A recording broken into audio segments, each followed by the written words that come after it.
What's up, amigos? Commander Jaime here today. We are doing a Nightrose Pure Premium deck profile today. As before with the channel, I did a Nightrose Navigator type of profile, and I think I've gotten a few people that just don't like the Navigator, and so I just wanted to show off a different type of build. This is more utilizing the old G Era support like Fatal Shade and Negro and so on. So let's dive right into it. So into the whole deck concept, big picture for the deck. It's not really as aggressive or as quickly as Nightrose Navigator. So what the deck utilizes is really just kind of like the old Granblue feel where you just build up to the strike turns while just having access to the Nightrose support. And so that's really the mindset. And honestly, what was really cool is that the Negro G, if those who don't know, is that at the end of the battle that it boosted a unit, you can counterblast, retire up to that unit, and then choose one of the hollow units in your drop zone and actually call it to Regard Circle. This is a GB restricted skill, so keep that in mind. And really what it did for Nightrose in the G Era days, it extended attacks. What's really cool though, because of Nightstorm being our attack extender, and not only that with V Nightrose and of course the Columbards, especially with G Era Columbard just being able to extend attacks, those were cards that weren't necessarily boosters. And Negerbone G allows us to really just utilize Skull Dragons in front of your front row circles and have been one of them boosted by Negerbone G, which will actually turn one of those Skull Dragons. So you get your two Skull Dragon attacks at that point, call a Nightstorm, and then Nightstorm can call another Skull Dragon. And so with that, you could actually get 3 Skull Dragon attacks, then you would be stuck with 2. With our Obadiah turns, for example. And then you can further extend another extra Skull Dragon attack even on the Bad Bounty turn. And so really, Negerbone is kind of like that key component where we can just, if we have the extra Counterblast, we could extend further with another Skull Dragon attack, and at that point, it might be worth it too. It doesn't have to be Skull Dragon if it's too early in the game and your drop zone's not that built up, or your opponent's at low damage, then you can get a Ghost Ship and actually draw advantage at that point too. Onto the grade 3s. We are playing 10 grade 3s. We have the 4 Nightrose V. We are playing 4 Skull Dragon, 1 Nightstorm, and 1 Starlight Nightrose. So let's start with the basics. With Nightrose, obviously, it's a phenomenal effect with the retrain. On attack, Counterblast, call, choose a column, call 2 cards. I will actually highlight a little bit of what we can take advantage to with Starlight. But we also have the Skull Dragons that is just our big beaters, 2k for every card in the drop zone. And then, of course, Nightstorm is our attack extender when it's GB live at the end of the battle. Counterblast, call something to Regard Circle that is not on. So with these cards in mind, most of the Granblue decks really have the 9 grade 3 package. It's your Vanguard, 4 copies of whatever you want to run, whether it be Nightrose, Kakaitis, and so on. The 4 Skull Dragon package for the Megiddo turn, but not only that, but I even hack access to the Skull Dragon as soon as possible without relying on Obadiah so much. And then we have the 1 Nightstorm, which extends our attacks at the point. So that package does not change at all. And so I just added Starlight. And so Starlight is something that you can change for something else. But there are some cool integrations where we can just really extend further attacks. One of the cool things that you can do is that when your Nightrose attacks and you have 2 face-up counterblasts, one of them is going to be for her skill, and then the second one will be the Columbard. So that way you can have 2 Skull Dragons and the Columbard behind because, you know, Nightrose only restricts to the column, so then you use the Columbard to bring back the other Skull Dragon. However, if you call Starlight and a card like King Serpent, where you can countercharge and soul charge, you basically sacrifice one of your Skull Dragon's attack into 2 more weaker attacks at that point. And so you have a column of Starlight and Negerbone at that point. 7 plus 8 makes 18, or 7 plus 11 makes 18. I was getting ahead of myself. And then with the extra 10k to the column, that's actually 28. So it's a really good number. If you want to extend more attacks, then you boost, call Nightstorm. And if you have something boosting Nightstorm, then Nightstorm is going to be 16 plus whatever the booster is, which can hit magic numbers too. And then finally call the Scout Dragon. So it's a different route of combo attacks.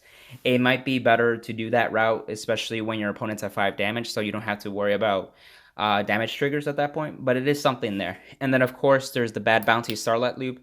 It's somewhere in this video. I'll put it up here, so that way you can click on it, where we can have actually 10 attacks with just the Starlights, the Negerbone, the King Serpent, of course, the Skull Dragon, and Nightstorm. So those key cards are really there just to have the option to. If you don't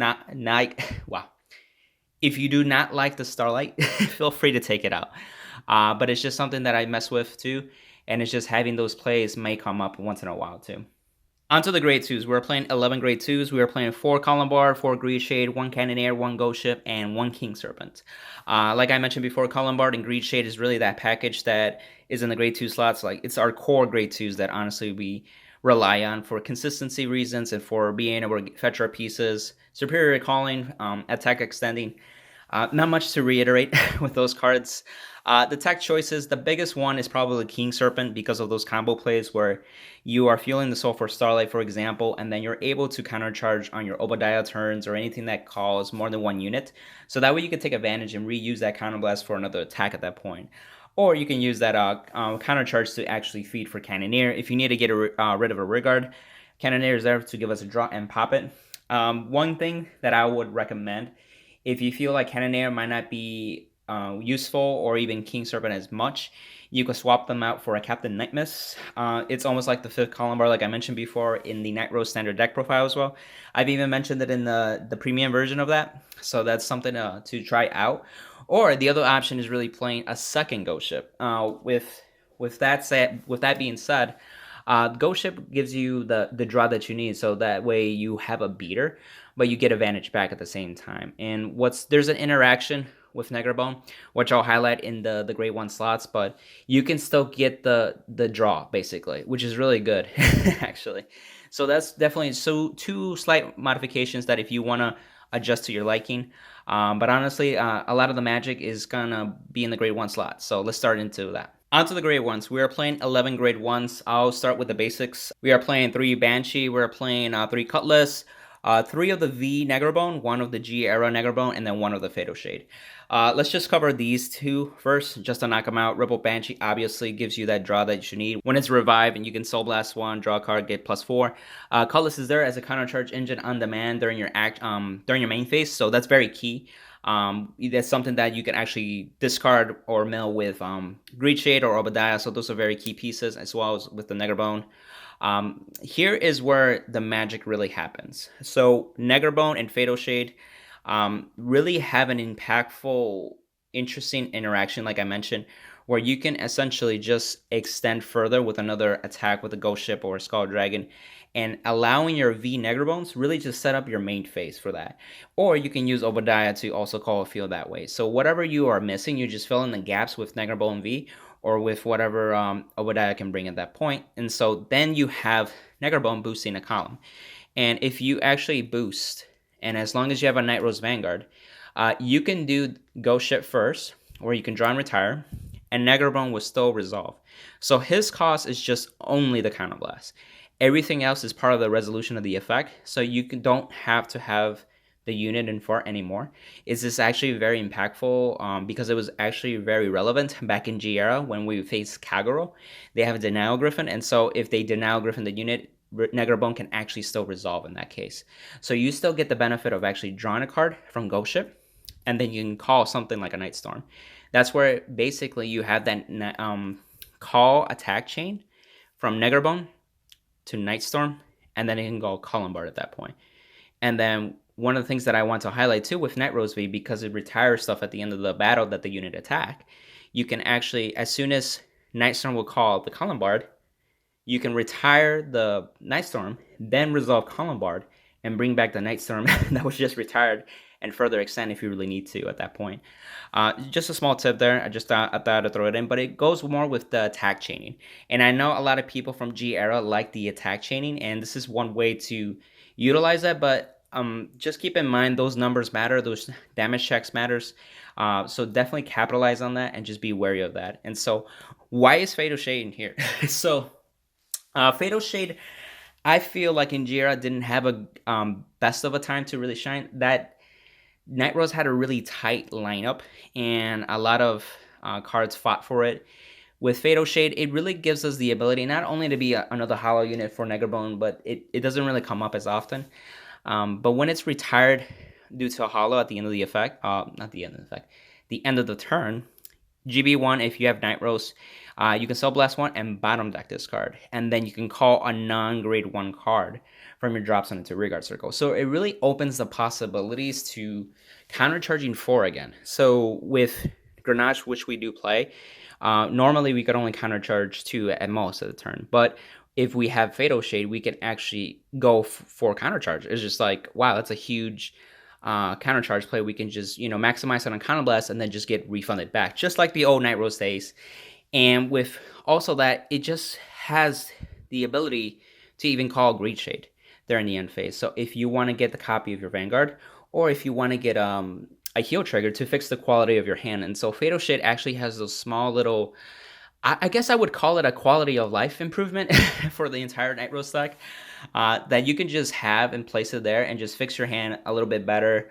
Or you can use even a Cannoneer play where you bring it at the end of the turn and pop something where your opponent was like, okay, I still have my one unit that I'm going to use for next turn. That's very key. And at the end of the turn, you bring Cannoneer back after you countercharge with Grenache, and then you just pop their unit at that point. So they're like, wait, what? That just happened. And then you draw a card too on top of that. So little things like that are very key. And it's a booster. So this is something you can slap up behind, in, you know, where your front circles honestly are going to have Skull Dragon, Skull Ships, and Columbards, and of course any attack extenders at that point, like Nightstorm. Onto the grade zeros. We are playing 18 grade zeros. We have 8 crit, 4 heal, 2 more crit, 2 more draw, and then of course the Grenaches. One is the V retrain, so you get unride, draw card, and Grenache from the G Era, so you can actually countercharge. Nothing really special here. It's really the same lineup that I've been using for the previous Nightrose deck profiles. It's a good combination of draw power, crit pressure, and then of course having the flexibility of the 30k Sentinel. So it actually comes up really a lot more than I thought, where you could just drop that one card, or you can use Negronara just to bring it back from the drop zone, so that way you don't have to PG something. It's a 30k shield more than just the heal at that point, so that might be relevant at that point. A lot of decks are starting to have more multi-attack and with bigger numbers too, so it can come up a lot easier. And of course, since we're Protect, we could just generate Protect markers type 1, so that they're Sentinel cards at that point. So we are covered on that. And then of course, if we need to, we got Gustian to really be called from the drop zone with Negronara as well. Grenache, again, just there as a countercharge engine, and you can countercharge 4. Just very vital at that point. Onto the G zone. We are playing 11 G units. We have 2 Obadiah, 2 Bad Bounty, 1 Galleon, 2 Cyclones, 2 Twilight Nightroses, Megiddo, and Balonera. So the Megiddo, the Progenitor Dragon, and the Ultimate Stride package as well. So with this, doesn't really change much with my prior G zone as well, but honestly, the flex spot you can use is the Cyclones and the Twilight Roses. So you can swap them for different G units such as Gauche, Negrosanger, or anything that may come up. Valorant is there if in case you don't have any CB and you can go work with that. You have the option to destroy Guardians. It hasn't come up as much. With Granblue, we just have access to Skull Dragon. And the fact that we can use our strides, or don't even have to stride, and have like 4 to 5 Skull Dragon attacks is typically that play. And so we don't really go into Valorant at that point. But Megiddo is there and Palarana is there just in case. And then of course your key strides are going to be Obadiah and Bad Bounty, like I said. So Obadiah can call you a field potentially once you have enough cards face up in the G zone. We flip Cyclones just to help maximizing on that flip fodder. There's no other card in Granblue that just benefits being flipped, so I just threw in the Cyclones just in case those heal triggers or any Sentinel, not Sentinel crits, but anything that's vanilla in our deck gets an extra power. It might come up, it might not come up. Most of the time it doesn't, but it's something to flip. And then of course we have Galleon as a GBA, it's free, so why not use it? And then Bat Bounty, great for just in general to extend pressure and attacks, and at the same time good for control matchups such as like Mega Colony, where we can just not even call a field at that point. So it really just helps with that. Lastly, we're playing 5 G guards. We have the regular package, 2 Negromode, 2 Negronora, 1 Rectorm. You can have a flex spot if you want to too. These units have been really great with shield, especially Negronora, like I said, Crit Sentinel, PGs that you can revive. Rectorm is there just for filtering, help building up the drop zone quality if you need to. But not only in that, but improving the quality of your hand. And then, of course, Negro Mode, in case we need a G-Guard and we haven't had anything face up, it's just the biggest shield that we have access to. You can swap out for maybe like the Corpse Dragon or even Negro Nilly, but I feel like I haven't had the need to. So this is why I kept the same package. For the combo part of the video, I'm going to show off an Obadiah turn. We're going to show off 3 Skull Dragon attacks. This is going to use 3 Counterblasts. Your field should look like this. At this point, Obadiah is able to call a full field. You can do this on first stride with like maybe Ghost Ships to actually get some advantage back. You could build a field with Negrable and V as well. So at that point, if you have 10 cards or more, which it's easily to achieve thanks to Obadiah's mill, you can go with that. Build up a field that's Very similar to this, but ultimately this is something that I want to show up with Fatal Shade and Negrabone G. So with this, Obadiah is going to cost you a Counterblast. And then going into your battle phase, you're going to attack with the Skull Dragon on the left. This dies to its skill. Then the second battle, it will be Negrabone boosting the Skull Dragon. And then you're going to use Negrabone's skill. Counterblast 1. Retire, and then call something in hollow, which is our Nightstorm over here. Now, Obadiah gives plus 5k to anything that it called. So Fatal Shade is a 12k booster. 12 plus 11 is 23. So it actually hits that number mark, which is really nice. And then, of course, if you're still poking, then you can attack at the end of the battle. Counterblast for Nightstorm. Call back a Skull Dragon. So at this point, we've done 1, 2, 3 attacks. And now you can attack with Vanguard if you want to stack the triggers on Skull Dragon, for example. This is during the deck profile, so obviously we're going to see stack cards. With that, then you're going to attack with the final Skull Dragon. And at the end of the turn, this pops. This, goes to G-Zone. These units die to hollow. And if you want to countercharge a lot, then you can just Soul Blast 1, bring back the Grenache bottom deck, the Fatal Shade, and then of course you countercharge already, so you're going to countercharge 4 cards. If you only have 3 counterblasts, it's going to charge all of them. But then it dies to hollow, and bam, that is your field. And what's really cool, if you have Negrabone, since like stride turns or even in the early game, you can just keep reliant on the same Negrabone at that point, so you don't have to keep bringing it back. You can fetch it with Obadiah. You can fetch it with Greed Shade too, just depending if you need to set it up from your hand instead of like a superior call. It's really flexible at that point. So let's start off showing the other combo. This time I'm showing off a Bad Bounty turn that's going to have 5 Skull Dragon attacks in total. We're going to use 5 Counterblasts, and you want to set up your field with 2 Skull Dragons during the main phase with Negrabone V. You want to make sure you have Negrabone G right here, and some kind of booster that help out with the Nightstorm. So that way you could actually make some more pressure numbers, especially if this is kind of like your kill turn. So one of the things you can do, starting off, is just really attack with the Vanguard, do your triple drive, use the skill, Counterblast, discard 3, rewrite a Nightrose as stand, and boom. That was your first attack. Now you can do the Skull Dragon on the left. It dies. Now for your third, you're going to do Negrabone with this. Keep in mind that Nightrose V is actually giving these units plus 5, so it really takes advantage of adding more pressure. Your column's going to hit 10k harder at that point. And then with Negrabone, pop the Skull Dragon. And we're going to call good old Nightstorm. Then with Nightstorm boosted with this, 8 plus 11 is 19, plus 10k makes 29.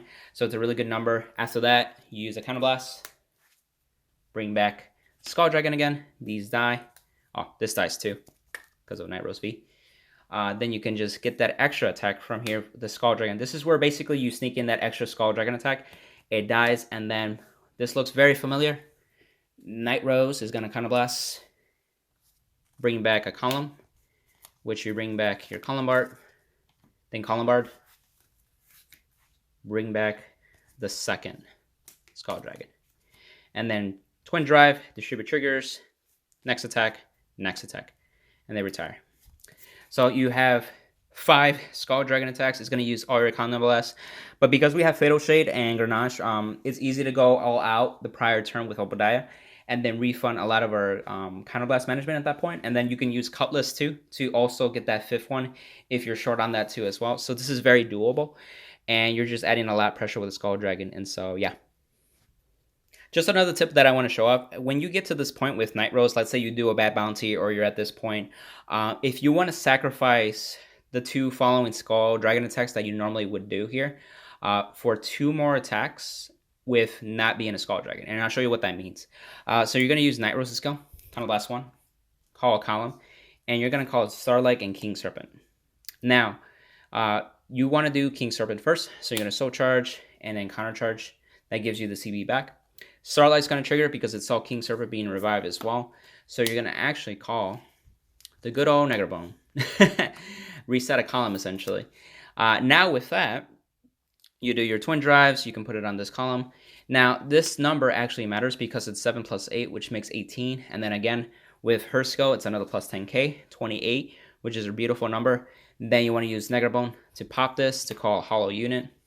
And you can call the Nightstorm. This gives you an extra poke. If you have another booster over here, then you want to actually have the Nightstorm boosted. Otherwise, this will be only just 16k.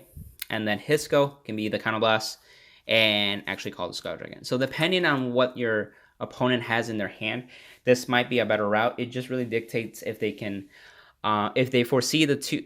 What I'm saying is that basically that the two Skull Dragon attacks are coming is very foreseeable, and if they counter their hand with just making sure they have perfect guards for the Skull Dragons after the Nightrose attack, then you can kind of like switch your gears and have that extra poke. And then if they don't have enough cards, like literally after Guardian with the Nightrose, they only have 4 cards, 2 Sentinels, and then of course Sentinels costs a discard. If they don't have that, then you are gonna break through with one of the attacks. So it's just like one of those small things that actually matter. So keep that in mind. I thought I wanted to show that off as well. And that's the end of the deck profile. All of those combos provided insight for you guys to take this deck and actually kind of like tweak it from your preference at that point. Like I said, it doesn't play the Navigators for those people that just don't like Navigators, so this is something worth trying out. For the people that do play Navigator, one of the things that I found out is that we could just simply stick in one of the Negrabone Gs into that build, the Navigator premium build version. And honestly, we have access to Navigator being very aggressive, and then we have Negrabone just being there, just in case we need to extend that extra Skull Dragon attack on an Obadiah turn. I think there's actually value in that point, and so it's just really playing with it and tinkering it. I mean, it's Granblue, so we have a lot of cards that just can be making a great deck either way, and so it's just really phenomenal. And so I think I have one more deck profile that I want to show for Nightrose. It might be, no spoilers, I guess, but spoilers. It's gonna be Zazan related, and I think it's something that's worth trying out and showing off and discussing a little bit about what Zazan brings to Nightrose as well. Evan, I'm not sure if he's posted yet, but there's actually an article on the blog where he posts his own Zazan list, and I'm actually gonna try that out as well, and then make my own video about it. And then he graciously explained in depth in that video how that's Zazan list as well. So if you guys are interested in Zazan Nightrose, check out the article first. It might be a little while before I have a deck profile out, especially with the new stuff coming out with Aquaforce and Gold Paladins and Genesis 2 on now with Regalia. So I hope you guys enjoyed the deck profile. Please provide any feedback down in the comments below. Like the video, share, and subscribe. See you, amigos. Bye.